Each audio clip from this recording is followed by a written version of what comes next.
अस्सलाम वालेकुम dear students, कैसे हैं आप सब। उम्मीद है सब खैरियत से होंगे। तो स्टूडेंट, जैसा कि आप सब जानते हैं कि हमने नाइन्थ क्लास की फ़िज़िक्स 2025 का आगाज़ किया हुआ है और हमने पिछले लेक्चर्स में चैप्टर नंबर 1 को कंप्लीट कर दिया है। तो आज हम चैप्टर नंबर 9 को शुरू करेंगे।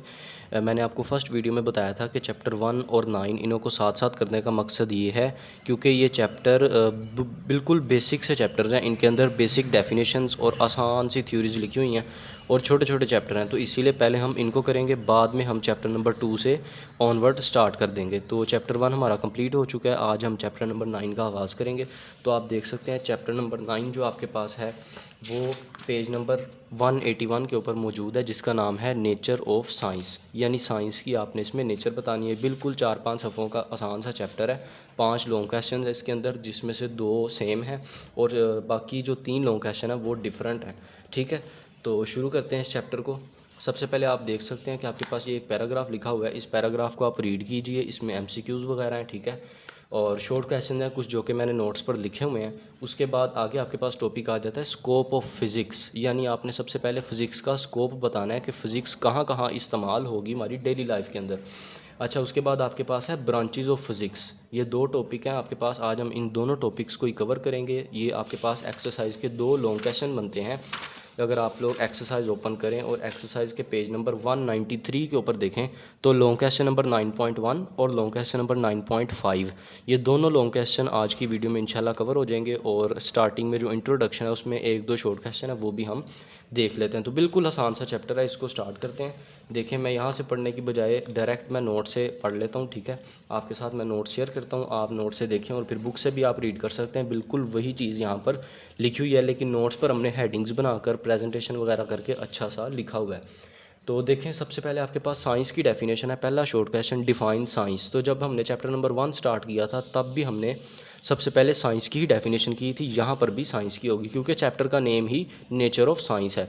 अच्छा, तो आपके पास साइंस की डेफिनेशन है, the knowledge gained through observation and experimentation is called science. यानी ऐसा इल्म जो कि मुशाहिदात और तजर्बात की बिना पर हमें हासिल हो, वो क्या कहलाता है आपके पास साइंस। यानी हमने किसी चीज़ का मुशाहिदा किया और फिर एक्सपेरिमेंट किया। मिसाल के तौर पर जो आइज़क न्यूटन था जिसने ग्रेविटी के बारे में काफ़ी काम किया और फोर्स के बारे में और ऑब्जेक्ट्स की मोशन के बारे में, तो उस आप लोगों को पता होगा उसने जब ग्रेविटी का कॉन्सेप्ट रीड किया था तो उससे पहले उसके साथ एक इवेंट हुआ था। वो ये कि वो सेब के दरख्त के नीचे बैठा हुआ था और उसके सर पर सेब आके गिरा था, जिसकी वजह से उसने ग्रेविटी के बारे में सोचना शुरू किया था। तो आप देख सकते हैं इसमें सबसे पहले उसने किसी चीज़ को ऑब्ज़र्व किया, उसने पहले ऑब्जर्वेशन ली, ठीक है। उसके बाद उसने घर जाकर उसके ऊपर एक्सपेरिमेंट्स वगैरह किए, अपनी डेरिवेशंस वगैरह की कैलकुलेशन करके, तो फिर वो इक्वेशंस वगैरह बनाने में कामयाब हो गया। तो ऐसा इल्म जो कि ऑब्जर्वेशन और एक्सपेरिमेंटेशन की बुनियाद पर हो, उसे हम क्या कहते हैं, वो साइंस कहलाता है। आगे आपके पास साइंस की 2 मेन ब्रांचेज आ जाती हैं, ठीक है। या आपने इसके साथ लाजमी लिखना है। तो जो शॉर्ट क्वेश्चन होता है, पहले भी मैंने आपको बताया था, जो बच्चा खाली डेफिनेशन लिखेगा उसको 1 ही नंबर मिलेगा। डेफिनेशन के साथ आपने हमेशा कोई ना कोई एक्स्ट्रा पॉइंट लिखना होता है। एक्स्ट्रा पॉइंट में एग्जांपल आ सकती है, कोई आपके पास फार्मूला आ सकता है, यूनिट आ सकता है, कुछ भी आ सकता है, ठीक है। लेकिन खाली डेफिनेशन आप लोग लिखेंगे तो चांस है, 90% चांस है कि आपको 1 ही नंबर मिलेगा, 2 नहीं मिलेंगे। तो इसकी ब्रांचेस आप लोग देखें, 2 ब्रांचेस होती हैं, एक है फिजिकल साइंसेज और दूसरी आपके पास क्या आ जाती है, बायोलॉजिकल साइंसेज। यही सेम हमने चैप्टर नंबर 1 के अंदर भी शॉर्ट क्वेश्चन किया था, define physical sciences and biological sciences. तो फिजिकल साइंसेज क्या होती हैं, physical sciences are the sciences which deal with the study of non living things. यानी कि ऐसी साइंस की ब्रांच जिसके अंदर हम गैर जानदार चीज़ों के बारे में पढ़ते हैं, वो क्या कहलाती है, फिजिकल साइंसेज कहलाती है। आगे आप इसका एक्स्ट्रा पॉइंट, इसके डिसिप्लिन्स लिख सकते हैं।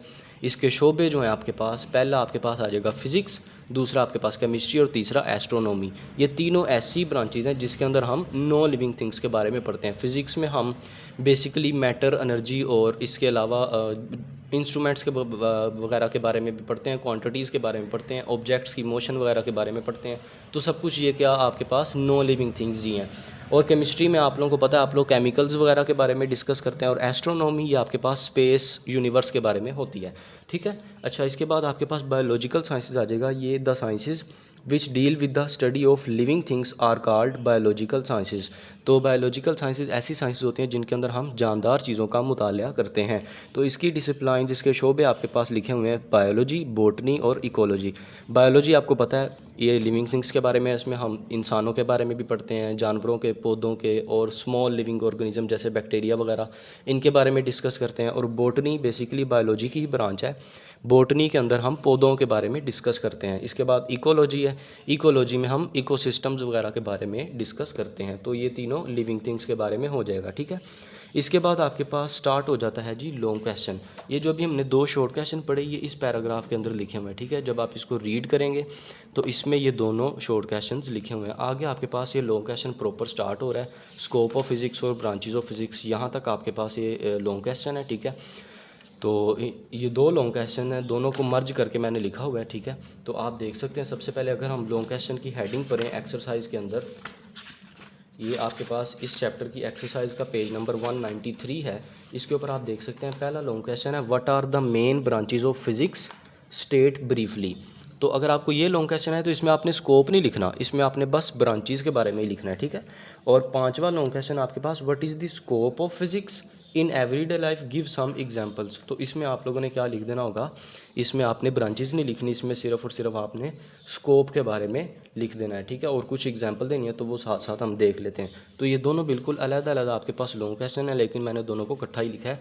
पहले मैंने स्कोप लिखा है, बाद में ब्रांचेज लिखा है। तो जो भी आपको पूछा जाए आपने वो लिख लेना है। तो सबसे पहले हमारे पास स्कोप वाला लॉन्ग क्वेश्चन स्टार्ट होता है जो कि 9.5 लॉन्ग क्वेश्चन है। तो आप देख सकते हैं ये मैं आपके साथ नोट्स को शेयर करूं तो सबसे पहले आप लोगों ने दोनों लॉन्ग क्वेश्चंस के अंदर फिजिक्स की डेफिनेशन लिखनी है, ठीक है। जो मर्जी आ जाए, स्कोप आ जाए या ब्रांचेस, तो पहले आप लोग फिजिक्स की ही डेफिनेशन लिखेंगे।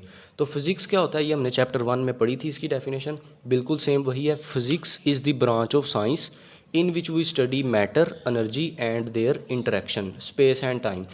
तो फिज़िक्स ऐसी ब्रांच है साइंस की जिसके अंदर हम मादा, एनर्जी, स्पेस, वक्त, इनके बारे में और इनके आपस में जो ताल्लुकात हैं, इनके आपस में जो इंटरेक्शंस होती हैं उसके बारे में हम डिस्कस करते हैं, ठीक है। तो इसके बाद इसकी डिसिप्लिन, जिसके शोबों के नाम आप लोग लिखें, एटॉमिक फ़िज़िक्स, जियो फिज़िक्स और हीट। एटॉमिक फ़िज़िक्स नाम से ही ज़ाहिर है कि इसके अंदर हम, ये फ़िज़िक्स की वो ब्रांच है इसके अंदर हम एटम्स वगैरह के बारे में डिस्कस करेंगे।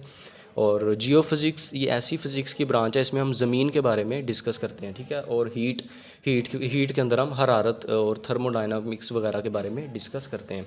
अच्छा, इसके बाद आपके पास हेडिंग आ जाएगी स्कोप ऑफ फ़िज़िक्स। तो स्कोप ऑफ फ़िज़िक्स ये सारा बुक से जब मैंने रीड किया तो उसके बाद मैंने इसकी हेडिंग्स वगैरह बनाकर तो फिर ये लॉन्ग क्वेश्चन लिखा हुआ है। तो आप देख सकते हैं सबसे पहले हेडिंग आपके पास आएगी constituents of universe. Basically constituents का मतलब होता है बिल्डिंग ब्लॉक्स, यानी वो चीज़ें जिनको मिलाकर कोई एक नई चीज़ हम बना सकते हैं, जिसकी बेस पर नई चीज़ें बनती हैं, ठीक है। जिस तरह अगर हमने दीवार बनानी हो तो दीवार बनाने के लिए हमें ईंटों की ज़रूरत पड़ती है, तो ईंटें उस दीवार के कंस्टिट्यूएंट्स यानी बिल्डिंग ब्लॉक्स कहलाते हैं।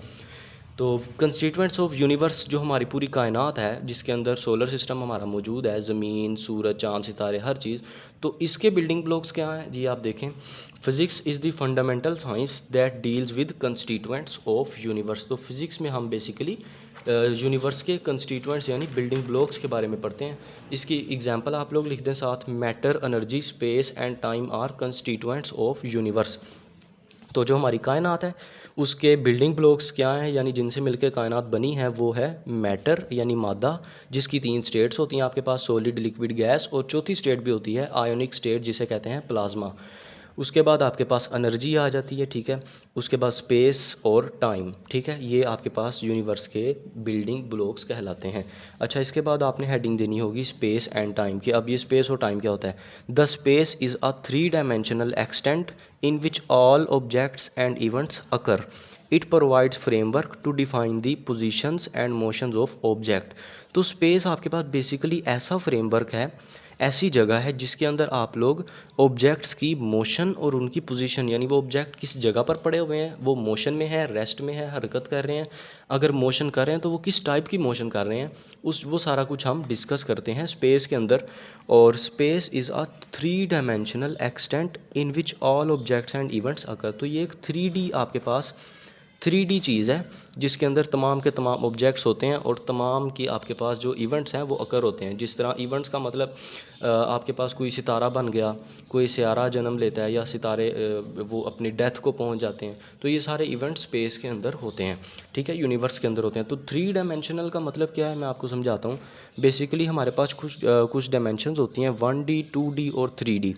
1 डायमेंशनल का मतलब है कि आप सिर्फ एक ही डायरेक्शन के अंदर मूव कर सकें।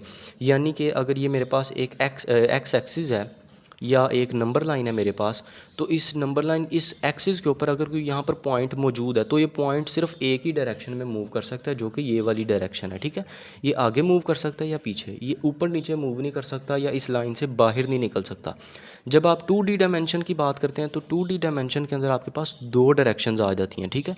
तो इसको कहते हैं एक्स एक्सिस और ये आपके पास वाई। तो अगर कोई पॉइंट यहाँ पर मौजूद है तो ये आगे पीछे तो हरकत कर सकता है, इसके साथ ही ऊपर नीचे भी हरकत कर सकता है, तो ये 2 डायमेंशन आ जाएगा। और 3 डायमेंशन में आपके पास एक्स वाई तो होता है, साथ एक और एक्सिस आ जाता है, इसको कहते हैं जी एक्सिस। तो इसके अंदर जो है आपके पास ऑब्जेक्ट अगर यहाँ पर मौजूद है पी पॉइंट, तो ये एक्स एक्सिस के ऊपर आगे पीछे मूव कर सकता है, वाई पर ऊपर नीचे भी मूव कर सकता है, और तीसरी इसकी डायरेक्शन क्या है कि इससे बाहर भी आ सकता है और इसके पीछे भी जा सकता है, ठीक है। ये जेड एक्सिस इस पेज के ऊपर नहीं, ये आप लोग समझें कि ये जिस तरह पेन है ये इस तरह बना हुआ है, तो ऑब्जेक्ट इस तरह बाहर को भी आ सकता है और इसी तरह इसकी उल्टी डायरेक्शन में पीछे को भी मूव कर सकता है। तो ये आपके पास डायमेंशंस वगैरह होती हैं, ठीक है, 1D 2D और 3D। तो स्पेस आपके पास जो है वो क्या है, 3 डायमेंशनल एक्सटेंट है। अच्छा, इसके बाद आपके पास टाइम क्या है, time measures the sequence and durations of events. तो टाइम बेसिकली किसी चीज़ का दौरानिया मालूम कर सकता है, ठीक है। It is the considered as 4th dimension, ये आपके पास चौथी डायमेंशन होती है। इसके बाद आप लोगों ने इनकी एग्जांपल्स लिख देनी है, ठीक है। 3 एग्जांपल्स हम लिखेंगे। पहली हमारे पास आ जाएगी स्विंगिंग पेंडुलम। ये सारा कुछ बुक के अंदर लिखा हुआ है लेकिन उन्होंने एक सिंपल पैराग्राफ में लिखा है, हमने यहाँ पर हेडिंग्स बनाकर लिख लिया ताकि हमें याद करने में आसानी हो जाए। तो सबसे पहली आपके पास एग्जांपल आ जाएगी स्विंगिंग पेंडुलम, यानी हिलता हुआ, वाइब्रेट करता हुआ पेंडुलम। पेंडुलम आपके पास आप देख सकते हैं, जो घड़ी होती है, घड़ी के नीचे आपने देखा होगा ये इस तरह बोब होती है, ये आगे पीछे इस तरह मूव करती होती है, तो उसे कहते हैं पेंडुलम। तो oscillating motion of a swinging pendulum relies on time interval that determines the frequency of oscillation. तो जो आपके पास ये पेंडुलम है हिलता हुआ, इसकी ऑसिलेटिंग यानी इसकी वाइब्रेशन, आगे पीछे इसका मूव करना, वो किस पे रिलाई करता है, वो टाइम इंटरवल पे रिलाई करता है। और टाइम की मदद से हम क्या मालूम कर सकते हैं, उन ऑसिलेशंस की फ्रीक्वेंसी मालूम कर सकते हैं। फ्रीक्वेंसी बेसिकली टाइम का जब हम रेसिप्रोकल लेते हैं, यानी टाइम को जब हम 1 से डिवाइड करते हैं तो हमारे पास फ्रीक्वेंसी आ जाती है। तो इस तरह ये दोनों आपस में रिलेटेड हैं। इसके बाद आपके पास सेकंड एग्जांपल आ जाएगी टाइम डायलेशन। ये फर्स्ट ईयर की फिज़िक्स के अंदर भी मौजूद है। Time dilation is a phenomenon discussed by special theory of relativity where time passes slowly for an observer moving at ultra high speed। तो अगर कोई ऑब्जेक्ट आपके पास बहुत बहुत ज़्यादा स्पीड से मूव करे तो वो उसके लिए टाइम क्या हो जाता है, स्लो हो जाता है। ये आपके पास ये जो फिनोमिनन है, इस फिनोमिनन को कहते हैं टाइम डायलेशन, यानी टाइम डिले हो गया, उसके लिए स्लो हो गया, ठीक है। लेकिन शर्त क्या है कि वो ऑब्जेक्ट बहुत ज़्यादा स्पीड से मूव करना चाहिए। यानी आप लोग अगर इसको समझना चाहते हैं तो देखें, अगर ये पॉइंट ए है और ये पॉइंट बी है, अगर इन दोनों पॉइंट से हम एक एक ऑब्जेक्ट को आगे की तरफ मूव करवाएं, ठीक है, लेकिन यहाँ से जिस ऑब्जेक्ट को हमने मूव करवाया वो ज़्यादा स्पीड से गया और यहाँ से जिस ऑब्जेक्ट को मूव करवाया वो कम स्पीड से गया। तो आप ये बेसिक कॉन्सेप्ट है कि आप लोगों को पता होगा कि सबसे पहले हमारा जो टारगेट है, अगर हम इनको एक एक टारगेट दे दें सी और डी, तो सबसे पहले कौन टारगेट पे पहुंचेगा, जिसकी स्पीड ज़्यादा है। तो इसकी स्पीड ज़्यादा है तो ये इससे पहले जो टारगेट पर पहुंच जाएगा, ठीक है, और इसकी स्पीड कम है तो ये कम टाइम में, ये ज़्यादा वक्त लगाएगा यहाँ तक पहुँचने में। तो इसके लिए आपके पास टाइम स्लो हो गया, इसके लिए टाइम कम हो गया, इसने कम टाइम में अपना फासला तय कर दिया। तो इस फिनोमिनन को कहते हैं टाइम डायलेशन इफ़ेक्ट। अच्छा, इसके बाद आपके पास थर्ड एग्जांपल आ जाती है थ्योरी ऑफ रिलेटिविटी। ये जो भी इसके अंदर लफ्ज़ आया था थ्योरी ऑफ रिलेटिविटी, यहाँ पर लिखी हुई है। तो it explains how space and time are not absolute quantities but are related to each other. तो थ्योरी ऑफ रिलेटिविटी में हम क्या पढ़ते हैं कि स्पेस और टाइम एब्सोल्यूट क्वांटिटीज़ नहीं है। एब्सोल्यूट का मतलब ये होता है कि ऐसी दो चीज़ें जो कि एक दूसरे पे डिपेंड ना करती हों, ठीक है, इंडिपेंडेंट हों, तो उनको हम कहते हैं वो एब्सोल्यूट क्वांटिटीज़ हैं। तो स्पेस और टाइम एक दूसरे पे डिपेंड नहीं करते, लेकिन फिर भी ये एक दूसरे के साथ रिलेटेड हैं, क्योंकि स्पेस में जो इवेंट्स वगैरह अकर होते हैं वो बेसिकली टाइम के ज़रिए ही हम उनको मेजर कर सकते हैं, उनकी ड्यूरेशन वाइब्रेशन, तो इसीलिए आपस में रिलेटेड है। It describes relation between them and how they are influenced by gravity and speed. तो थ्योरी ऑफ रिलेटिविटी के अंदर हम स्पेस और टाइम के बारे में पढ़ते हैं, इनका जो आपस का रिलेशन है वो पढ़ते हैं, और ये पढ़ते हैं कि ग्रेविटी और स्पीड की वजह से इन पे क्या असर हो सकता है। ठीक है, क्वांटम मैकेनिक्स आगे आपने हेडिंग देनी है, लास्ट आपके पास स्कोप ऑफ फिजिक्स वाले लॉन्ग क्वेश्चन की हेडिंग होगी। तो it explains the behaviour of particles at atomic and sub atomic levels. तो क्वांटम मैकेनिक्स के अंदर आप लोग, ये बेसिकली फिज़िक्स की ही एक ब्रांच है, ठीक है। It explains the behaviour of particle at atomic and sub atomic levels. तो इसके अंदर आप लोग पार्टिकल्स को एटॉमिक लेवल पे और सब एटॉमिक लेवल पे डिस्कस करते हैं। एटॉमिक लेवल का मतलब ये होता है जैसे आपके पास एटम मौजूद है, ठीक है, एटम आपके पास एटॉमिक लेवल कहलाता है, और सब एटॉमिक लेवल्स का मतलब एटम की अंदर की चीज़ें जिनमें प्रोटॉन्स आ जाते हैं, न्यूट्रॉन्स आ जाते हैं, इलेक्ट्रॉन्स आ जाते हैं, ठीक है। तो हम पार्टिकल्स को इस लेवल के ऊपर डिस्कस करते हैं क्वांटम मैकेनिक्स के अंदर, यानी बहुत छोटी किसी ऑब्जेक्ट को कंसीडर करके फिर हम डिस्कस करते हैं। तो बेसिकली ये अभी आगे भी डेफिनेशन इसकी आएगी, तो आगे चलते हैं। आगे हमारे पास लॉन्ग क्वेश्चन दूसरा स्टार्ट हो जाता है, लॉन्ग क्वेश्चन नंबर 9.1, जो कि आपके पास है ब्रांचेस ऑफ फिज़िक्स। तो इससे पहले भी आपने पहले फ़िज़िक्स की डेफिनेशन लिखनी है, जैसे पहले स्कोप से पहले लिखी थी। तो उसके बाद हम स्टार्ट करेंगे ब्रांचेस ऑफ फिज़िक्स, यानी फ़िज़िक्स की शाखें कौन कौन सी हैं, फ़िज़िक्स की ब्रांचेस यानी फ़िज़िक्स के शोबे। तो branches of physics are given below: mechanics, heat and thermodynamics, acoustics, optics, electromagnetism, quantum mechanics, relativistic mechanics, nuclear physics, particle physics, astronomy, cosmology, और लास्ट पर आपके पास होगी सॉलिड स्टेट फ़िज़िक्स। तो ये आप लोग बुक के ऊपर से भी देख सकते हैं, ये बिल्कुल सेम आपके पास चैप्टर नंबर 9 के अंदर ये डेफिनेशंस लिखी हुई हैं, ठीक है। पेज नंबर 183 के ऊपर मौजूद है ब्रांचेस ऑफ फिज़िक्स, और ये अगले पेज पे यहाँ पर ख़त्म हो जाता है सॉलिड स्टेट फिज़िक्स के ऊपर। तो ये बिल्कुल उन्होंने यहाँ पर पैराग्राफ्स की सूरत में एक एक दो दो लाइनों के अंदर लिखा हुआ है। तो अगर आप लोग खाली डेफिनेशन लिखेंगे तो आपके मार्क्स कटने का रिस्क होता है, तो इसीलिए हमने इन तमाम डेफिनेशंस के साथ एक एक एक्स्ट्रा पॉइंट लिखा हुआ है, और कोशिश की है कि वो जो डेफिनेशन बुक में लिखी हुई है उसके आगे ही वो मिल जाए। अगर वो उसके आगे नहीं लिखा हुआ कोई पॉइंट, यानी वो एक लाइन के अंदर ही, तो हमने खुद से अपनी दूसरी बुक्स को डिस्कस करके हमने वहाँ से इसका एक्स्ट्रा पॉइंट एक एक लिखा हुआ है, तो वो आप लोग याद कर सकते हैं। तो सबसे पहले आपके पास ब्रांच ऑफ फिज़िक्स आ जाएगी mechanics. It is the study of motion and physical affects which influence motion. तो मैकेनिक्स के अंदर हम क्या पढ़ते हैं, ऑब्जेक्ट्स की मोशन पढ़ते हैं, यानी ऑब्जेक्ट्स किस तरह हरकत कर रहे हैं, ठीक है। और फिज़िकल इफ़ेक्ट्स, यानी कि उनकी मोशन करने की वजह से, उनकी हरकत करने की वजह से क्या क्या असरात पैदा हो रहे हैं उनके ऊपर और इर्द गिर्द की चीज़ों के ऊपर। तो वो सारा कुछ हम मैकेनिक्स के अंदर फिज़िकली डिस्कस करते हैं। अच्छा, इसका एक्स्ट्रा पॉइंट आपने लिखना है ताकि आपको 2 नंबर मिल जाएँ, वो है it is based on Newton's laws of motion and gravitation. ये जो मैकेनिक्स होती है ये किसके ऊपर बेस करती है आपके पास, ये न्यूटन के लॉज ऑफ मोशन और ग्रेविटेशन के ऊपर ये डिपेंड करती है, क्योंकि न्यूटन ने सबसे ज़्यादा मोशन और ग्रेविटेशन के अंदर काम किया था। तो मैकेनिक्स इसी के ही रिलेटेड है। तो ये आपके पास पहली ब्रांच हो जाएगी। इसके बाद दूसरी ब्रांच आपके पास आप देख सकते हैं, वो है हीट एंड थर्मोडायनामिक्स। तो हीट एंड थर्मोडायनामिक्स के अंदर इसकी पहले आप डेफिनेशन लिखें: it deals with the thermal energy possessed by materials and it is used when it flows from one body to other. तो नाम से ही जाहिर है इसके अंदर हम हरारत वगैरह के बारे में पढ़ेंगे। तो थर्मल एनर्जी हीट की वजह से ही जनरेट होती है।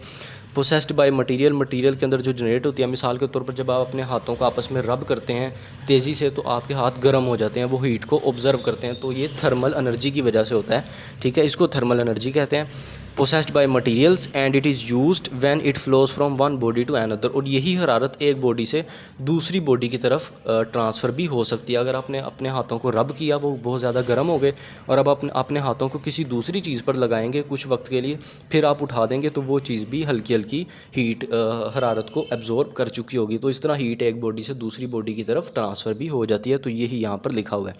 इसके साथ इसका एक्स्ट्रा पॉइंट है निकोलस सादी Carnot is the father of thermodynamics. तो जो साइंटिस्ट जिसने सबसे ज़्यादा इस ब्रांच में काम किया है वो है आपके पास ये निकोलस सादी कार्नट, जिसको इस ब्रांच का फादर भी कहा जाता है। तो इसका एक्स्ट्रा पॉइंट आप लिख सकते हैं।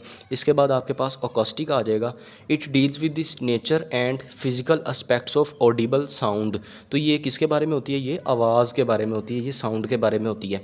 तो इसमें आप लोग ऑडिबल साउंड यानी कि काबिल समात आवाज़ जो आप सुन सकते हैं उसके बारे में आप इस ब्रांच के अंदर डिस्कस करते हैं। इसका इसका एक्स्ट्रा पॉइंट आप लिख सकते हैं, it is also called acoustic physics. ठीक है, इसके बाद आपके पास आ जाएगा ऑप्टिक्स।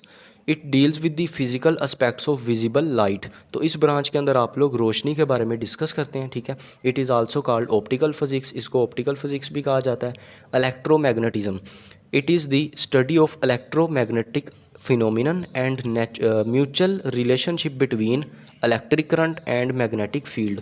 तो ये वो ब्रांच है फिज़िक्स की जिसके अंदर हम इलेक्ट्रिक करंट और मैग्नेटिक फील्ड इन दोनों के आपस में रिलेशनशिप के बारे में डिस्कस करते हैं। मैग्नेटिक फील्ड, ये आपके पास आपने जब मैग्नेट्स को आप देखें, मकनातीस को, तो आप देख सकते हैं कि वो जब दो मकनातीस को आप एक दूसरे के करीब लाते हैं तो वो या तो एक दूसरे के साथ जुड़ जाते हैं या तो वो एक दूसरे को रिपेल कर देते हैं। ठीक है, किसी फोर्स की वजह से। तो वो जो उनके दरमियान फोर्स होती है जिसकी वजह से वो एक दूसरे को अट्रैक्ट करते हैं या रिपेल कर देते हैं, एक दूसरे से दूर कर देते हैं, वो फोर्स आपके पास मैग्नेटिक फील्ड कहलाती है। ठीक है, और इलेक्ट्रिक करंट के बारे में आपको पता होगा। तो इन दोनों के दरमियान जो रिलेशनशिप होता है उसको हम किस ब्रांच में पढ़ते हैं, इलेक्ट्रोमैग्नेटिज्म के अंदर। तो इसका एक्स्ट्रा पॉइंट आप लोग लिख सकते हैं इसके साइंटिस्ट के बारे में, James Clerk Maxwell is the father of electromagnetism. तो इस साइंटिस्ट ने सबसे ज़्यादा इस फील्ड के अंदर काम किया था, तो इसीलिए इस फील्ड का फादर माना जाता है। इसके बाद आपके पास अगली ब्रांच आ जाएगी क्वांटम मैकेनिक्स, जो अभी पहले भी पढ़ी। It explains the behaviour of particles at atomic and sub atomic level. तो इसमें आप लोग एटॉमिक और सब एटॉमिक लेवल्स पर ऑब्जेक्ट्स के बारे में डिस्कस करते हैं। यानी कि आप लोग इसमें ये पढ़ते हैं कि ऑब्जेक्ट्स बहुत छोटे हद तक अगर हम उनको कंसीडर कर सकते हैं, यानी एटॉमिक और सब एटॉमिक लेवल्स पर हम ऑब्जेक्ट्स को कंसीडर करते हैं और फिर डिस्कस करते हैं उनकी फ़िज़िकल प्रॉपर्टीज़ के बारे में। तो एटॉमिक लेवल का मतलब क्या है, एटॉमिक और सब एटॉमिक, ये इसके साथ इसका एक्स्ट्रा पॉइंट लिखा हुआ है। तो एटॉमिक पार्टिकल्स क्या होते हैं आपके पास, protons, neutrons and electrons. Atomic particle का मतलब ऐसे पार्टिकल जो एटम्स के अंदर मौजूद होते हैं। एटम क्या है, एटम इस मैटर का सबसे छोटा ज़र्रा कहलाता है। ठीक है, यानी कि मादा जो है जिसमें सॉलिड, गैस और लिक्विड आपके पास आ जाते हैं, तो उसका सबसे छोटा पार्टिकल जिससे कोई चीज़ बनती है वो आपके पास क्या कहलाता है, वो एटम कहलाता है। ठीक है, तो एटम्स के अंदर आपके पास प्रोटॉन होते हैं, न्यूट्रॉन होते हैं और इलेक्ट्रॉन होते हैं, इसीलिए ये एटॉमिक पार्टिकल्स कहलाते हैं। इसके बाद सब एटॉमिक पार्टिकल का मतलब कि एटम के अंदर जो पार्टिकल्स हैं, जैसे ये तीनों, इनके अंदर क्या होता है, तो इनके अंदर आपके पास क्वार्क्स, लेप्टॉन और बोसॉन्स ये मौजूद होते हैं, इनको सब एटॉमिक पार्टिकल्स कहते हैं। अच्छा, इसके बाद आपके पास आ जाएगा relativistic mechanics. It describes the relationship between space and time and how they are influenced by gravity and speed. तो इसके अंदर हम बेसिकली स्पेस और टाइम के बारे में डिस्कस करते हैं और ये देखते हैं कि किस तरह ये इन पर स्पेस और टाइम पर ग्रेविटी और स्पीड असर करती है। यानी स्पेस के किस मुकाम पर ग्रेविटी बहुत ज़्यादा है और किस मुकाम पर ग्रेविटी कम है, कहाँ पर आपके पास टाइम ज़्यादा इस्तेमाल हो सकता है और कहाँ पर टाइम स्लो हो सकता है। तो ये सब कुछ हम रिलेटिविस्टिक मैकेनिक्स के अंदर यानी थ्योरी ऑफ रिलेटिविटीज़ वगैरह के अंदर डिस्कस करते हैं, जो कि एक साइंटिस्ट था अल्बर्ट आइंस्टाइन, उसने पेश की थी। अच्छा, उसके बाद आपके पास आ जाता है space and time are not absolute quantities but are related to observer. ये पहले भी हमने डिस्कस किया स्कोप ऑफ फिज़िक्स के अंदर कि स्पेस और टाइम आपके पास एब्सोल्यूट नहीं होती, यानी कि ये एक दूसरे के ऊपर डिपेंड नहीं करती। ठीक है, ये एक दूसरे के मुताबिक नहीं चलती, लेकिन फिर भी ये आपस में रिलेटेड होती हैं। ये ऑब्ज़र्वर की वजह से आपस में रिलेटेड होती हैं, जो ऑब्ज़र्व कर रहा है स्पेस को और टाइम को। अच्छा, इसके बाद आपके पास आ जाता है nuclear physics. It is the study of properties of nuclei of atoms. Nuclei nucleus की जमा है। ठीक है, आपको पता होगा कि सबसे छोटा पार्टिकल मैटर का क्या होता है, एटम।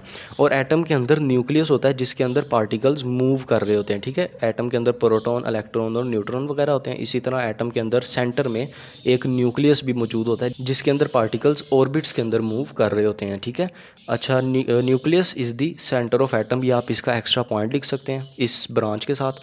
इसके बाद आपके पास आ जाएगा पार्टिकल फिज़िक्स। तो नाम से जाहिर है कि इसमें हम पार्टिकल्स वगैरह के बारे में डिस्कस करेंगे। It is the study of subatomic and elementary particles which are basic building blocks of matter. तो ये वो ब्रांच है जिसके अंदर हम मैटर के बेसिक बिल्डिंग ब्लॉक यानी कि उस चीज़ के बारे में डिस्कस करते हैं जिससे मिलकर मैटर बना है, यानी जिससे मिलकर ये पूरी की पूरी कायनात बनी है। तो आपको पता है वो क्या है, वो है एटम। तो एटम से मिलकर हर चीज़ बनती है, तो वो फिर आपके पास मैटर का बिल्डिंग ब्लॉक कहलाता है। तो इसका एक्स्ट्रा पॉइंट आप लोग लिख सकते हैं, basic building blocks of matter are atoms. अच्छा, इसके बाद आपके पास आ जाती है एस्ट्रोनॉमी।